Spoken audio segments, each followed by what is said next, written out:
Ladies and gentlemen, Haunted America is back for another episode of some of the most chilling stories you've ever heard. Maybe it's the ghost of the last kid who lived here.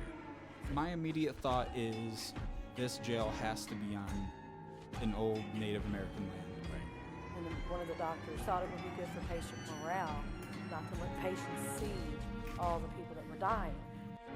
Everyone got real quiet. Even the guy singing karaoke stops, lays down the mic. My cousin goes as white as a new cotton t-shirt. Haunted America is the most professional horror podcast there is. Yep, we're drawing blanks. Yep. Yeah, what a podcast. Thank you. We're professional ghost hunters, people. So join along for the laughs. When I finished my job at the bathroom, God, what is... I love Reddit stories.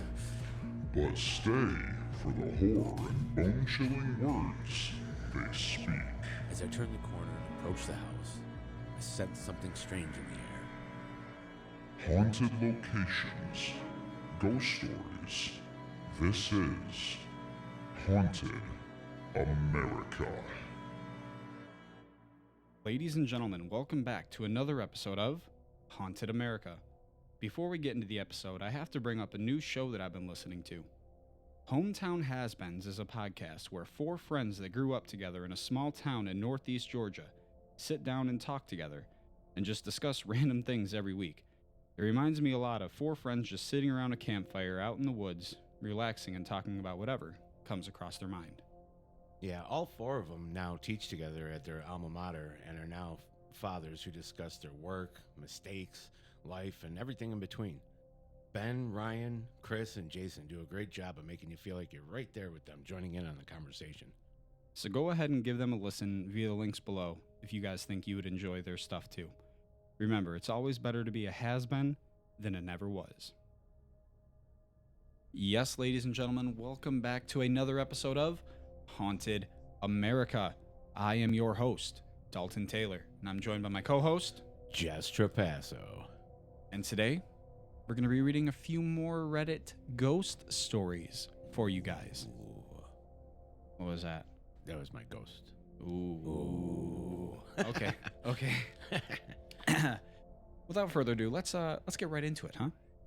The first story is by Chocolate8756. It's called Cemetery Story. A few years ago, my mom. Yeah. Not Not okay, for America. Yeah, this might not be an American story, but hey, okay, let's just. We'll see. We'll see. A few years ago, my mom and I went to the cemetery to put some flowers on my grandmother's grave. Usually, we make the long trip up the hill to the top of the cemetery to put flowers on my great-grandmother's grave.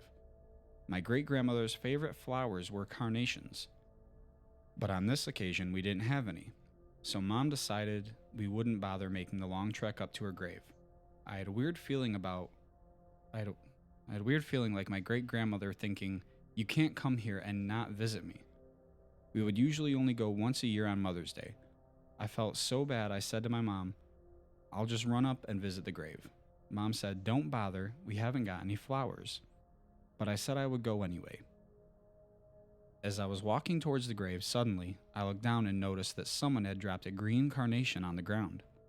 Excitedly, I ran back to Mom and told her. She said yes, but like Nana liked pink carnations. Okay, the wording there is bad. Yeah. Nana liked pink carnations. I said, "Oh well, beggars can't be choosers." I walked back up to the top of the cemetery towards Nana's grave. About 10 meters away from her grave, what did I find on the ground? A perfect, freshly cut pink carnation. Coincidence? I mean, right up until that last sentence, I was thinking no.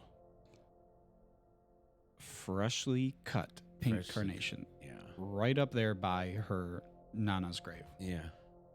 Interesting. Is this kind of tying in back to our last episode where spirits are leaving things or putting out scents for people to find or smell, type of thing. You know what I mean? Yeah. This might be her grandma's way of saying, "Hey, put these flowers here." But then again, I mean, it would have been better if she had walked up to the grave. It wasn't there, walked back, found it, and then came back and found it again. Who knows? You know what I mean? But, now, I mean, how would a spirit do freshly cut pink carnations? See, these are things we gotta talk about. Well, debunking things, freshly cut flowers, really? I mean, were there carnations on any other graves around it? Well, she said she found the other ones, the blue or green ones, right? Yeah. The green ones earlier at the bottom of the hill, I believe. So, and then she walks up, and I'm only like 10 meters away from her grandma's, is the pink ones. Right. Let's read some of the comments here. Awesome. Seems like it was your Nana's way of letting you know she appreciated your thought and effort. I love stories like that, and have had similarly serendipitous ones as well. Spirit energy is everywhere. This is just a very hard to believe story for me. A little bit. How are you going to find your grandma's favorite flower? I mean, maybe it was on somebody else's grave and it just rolled away. Maybe there was a windstorm. That's what I'm thinking. Maybe that's what we got to think about. That's what I was thinking. Let's get into the next story. So this one was sent in by Angry Pants 666. So you know it's going to be good. It's called Spoke to My Dead Friend. In early 2021, a friend of mine rear-ended a semi-truck. He was 35 and left behind 2 kids and a wife. My ex-wife and I had spent every holiday with him and his family for the previous 5 years. We were very close. As a result of his death, I ended up joining the Navy. He was in the Army and basically had realized upon his passing I didn't really have any contingency in place if I'd passed away unexpectedly. At any rate, I got a 93 on my ASVAB, was accepted, got a good job, and as a result of my college credits, entered as an E3. I was on my way. Do you know what an E3 is? I have no clue. I'm assuming that's a decent ranking in the Army or Navy. I mean, do I know these terms? Yes.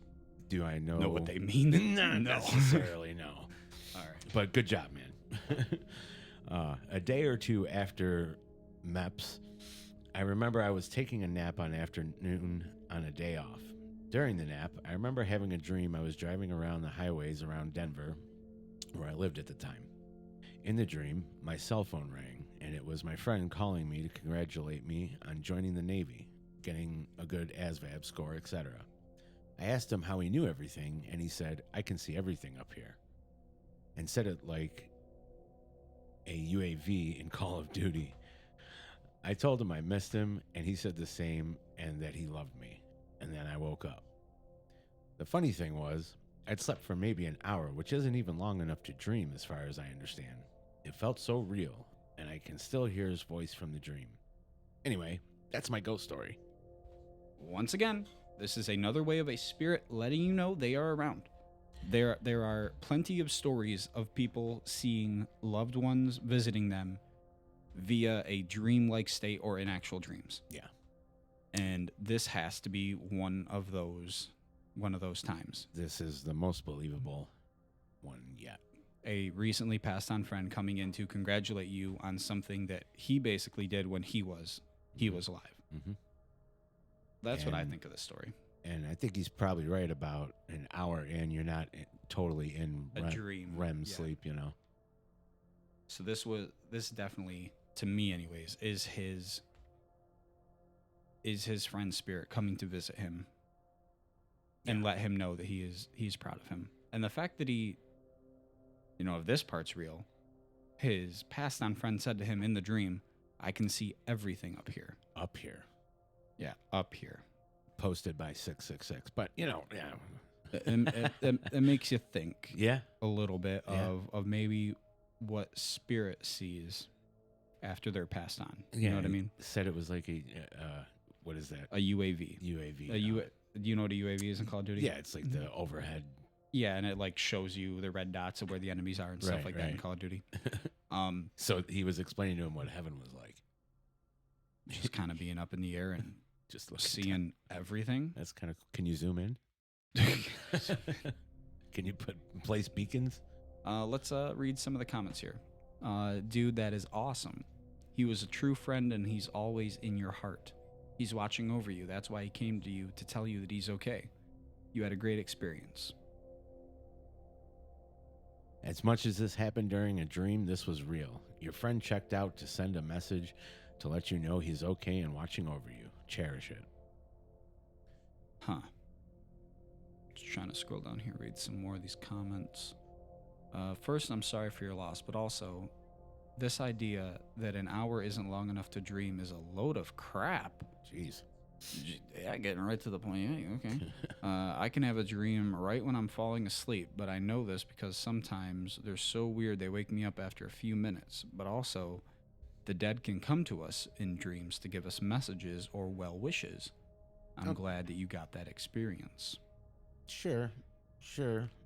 Aren't there scientific studies of like it takes you a certain amount of time to fall into that REM, Yeah. right? Yeah. The REM type of sleep where That. you can actually dream. Yeah, where you can start lucid dreaming. Yeah. Yeah. So The time frame, I don't know about.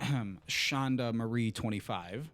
I don't think it's a load of crap. Miss Sassy. Yeah, geez, man. I've had similar experiences.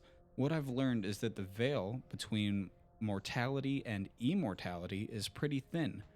We are surrounded by spirits, but are largely unaware of them. Think of it as two people in the same room facing opposite directions, hyper-focused on completely different things. We are generally unaware of each other, but under certain conditions we can commune with each other. Mortality has its laws, physics. And the spirit realm has its laws, the spiritual equivalent of physics. With permission, someone on the other side of the veil can communicate with us. It often comes in dreams, but sometimes thoughts and feelings associated with a higher degree of intense feeling. Most people are oblivious to this. Consider yourself incredibly lucky. You know something that most people are completely unaware of. And that was sent by someone called Now It All Makes Sense. And boy, that is the best description I've heard in a while. If you're going to listen to anything on this episode, Yeah. listen to the last 2 minutes. That last part right there. comment, he nailed it. They nailed it. Whatever. There, that was really good description of how we think it all works. And he brought up how most people are oblivious to this, Yeah. right? So a lot of people that say don't believe or aren't aware, right? They might have like a passed on father come to them in a dream, right? And to them, that's them just dreaming of their passed on father. When in reality, some of us believers take that as, hey, my passed on father came to me last night to give me a message or just to let me know that he is still here and watching over me, Yeah. So I think some of what he's saying here in this comment is that most people are oblivious to times where you might have spirit come to you in a dreamlike state and deliver a message. Absolutely. That is the best comment I think I've ever read. Yeah. In the comment section Yep. of a Reddit ghost story. Good job. Now it all makes sense.